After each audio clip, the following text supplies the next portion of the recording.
C'est-à-dire que surtout la date, al-Adwa, qui est de celle de Médine, que celle que le prophète sallallahu alayhi wa sallam a recommandé que في العالية، عجوة العالية.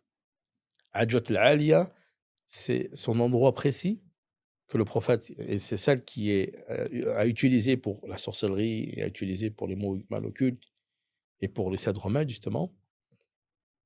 C'est une date qui est précisément, dans un endroit précis à Médine, Al-Aliya. Al-Aliya se situe, c'est à distance entre la mosquée du prophète et la mosquée Uhud, Quba, entre les 2. C'est-à-dire que le prophète sallallahu alayhi wa sallam, chaque samedi, il se dirigeait vers chaque samedi, il se dirigeait vers Quba.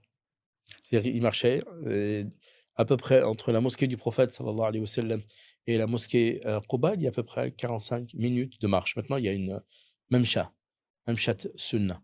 Donc il y a 45 minutes de marche. Le prophète, il faisait ça chaque samedi, Kula Septine. Et justement, dans ce passage et d'ailleurs dans le passage que faisait le prophète sallallahu alayhi wa sallam de marche, il y avait que des palmeraies. C'est-à-dire qu'il y avait que des jardins de la mosquée du prophète jusqu'à la mosquée de Quba, il y avait que des jardins. C'est-à-dire que des palmeraies pour, justement avec la chaleur, tout ça.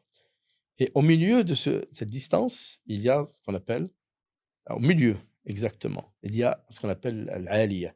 C'est l'endroit donc où là, il y a al-Adwa, al-Aliya.